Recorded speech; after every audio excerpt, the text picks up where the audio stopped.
right, day 3. Thank you for coming back and watching the videos for aerial yoga play with me. This is the 30-day swing challenge. I'm giving away a free swing for anybody who follows along and shares in the comments section what their experience of the swing has been. Okay, so I want to just preface that by, instead of saying, oh, I felt sick or dizzy or nauseous or anything like that, I want you to tell me what benefits you're gaining from using the swing every day for just 5 minutes each day. And I also encourage you to do the practice longer if you're inspired. So if you want to continue beyond the 5 minutes, pick one of the videos. I have over 1,000 videos on YouTube. Just pick one that appeals to you and feel free to follow along in some of the workshops that are posted there. There's also some really great basic trainings that might appeal to you. So I encourage you to peruse around and check out the videos. So today I would like to open up the back. So day 1 was aligning the spine. Day 2 was opening up the chest and doing some supported back bends. Day 3 is going to be focusing on the lower back. Okay, so let's go ahead and get into the swing like we've learned how to do, putting the swing nice and low, walking our feet forward so we can come into a comfortable sumo squat. Just enjoy the hang, right? Take some time to push your forearms into the swing, open up the chest, and let the sternum lift, and at the same time, push your pubic bone back and down, okay? So the hips are deepening into the crease here, and that is, again, I'm going to keep repeating myself until it becomes second nature. We're going to align the spine by allowing the pelvis to drop, letting the spine start to traction out of the waist. So the love handles here, all that congestion that happens along the waist is going to start to loosen up, and we'll get more space in between the vertebrae. So that's what we're going for with the swing. More space, expansion, okay? We learned how to open the heart yesterday. If you ever need to adjust the swing, you press your legs straight, hips up towards the sky, open your arms, let the swing slide down, and then come back into your forearm press. This is really important because we want to make sure the swing isn't pinching the underarms. So our shoulders are pulling back and down. Notice the space here, okay? So if you wind up going into scarecrow, I call it scarecrow. So you don't have any room between your neck and shoulders. The swing is riding really high up underneath the armpits, and then your arms start to go numb.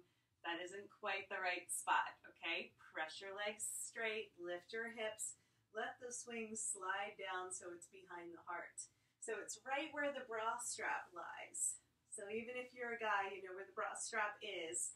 So get the swing nice and low, and then use your forearm press to hook. We're going to keep learning more about the swing each time we go along.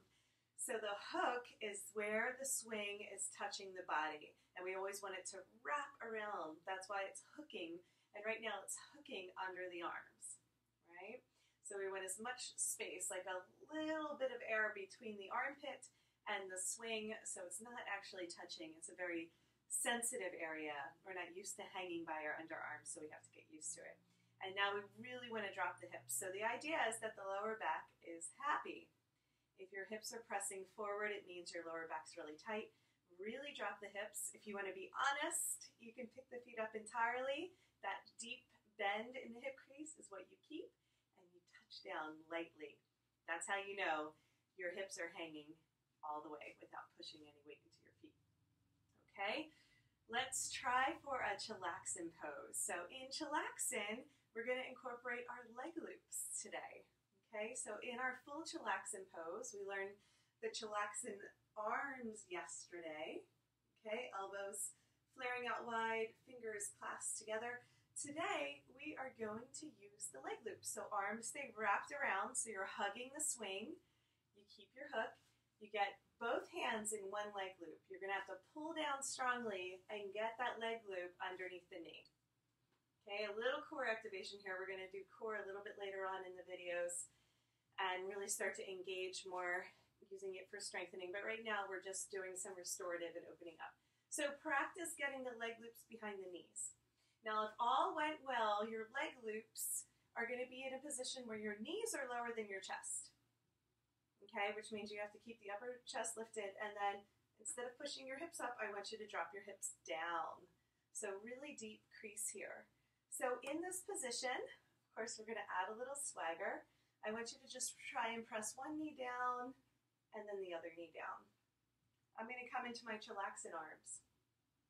Okay?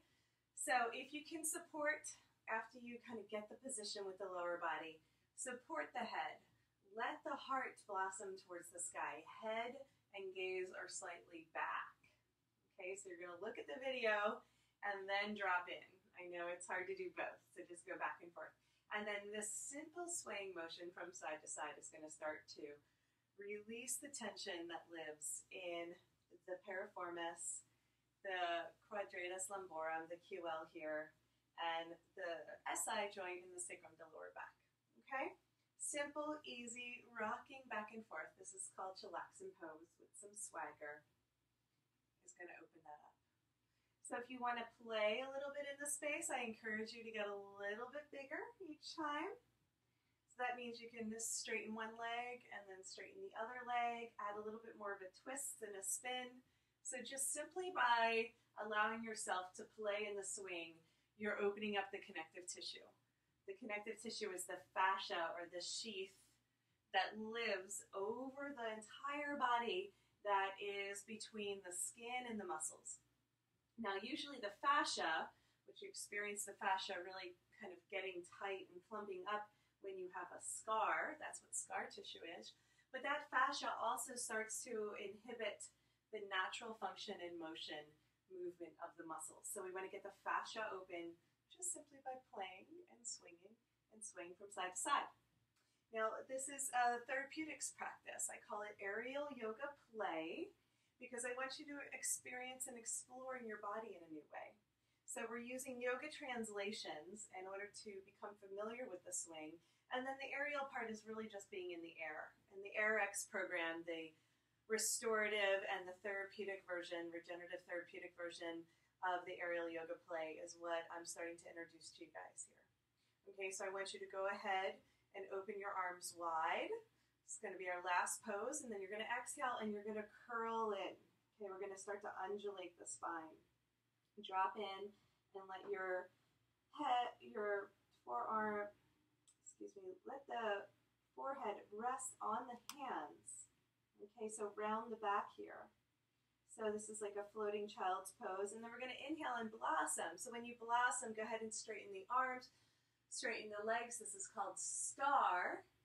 Okay, and we're going to let our arms open in the gesture of receptivity. Stretch out the hands, do a little jazz hands here, and then exhale, come back in and round in and let yourself float. This is a great way to stretch out the lower back. Okay, so just take a few moments here. Feel free to stay as long as you like. I also encourage you, if you want to do more than 5 minutes, go ahead and pick one of the workshops, our basic training videos, and continue on. We will see you tomorrow for day 4. I really appreciate you joining us for the 30-day swing challenge. Make sure you do leave your comments below in order to participate in the opportunity to win a free swing. Okay? Comments here on the YouTube video. See you tomorrow. Namaste.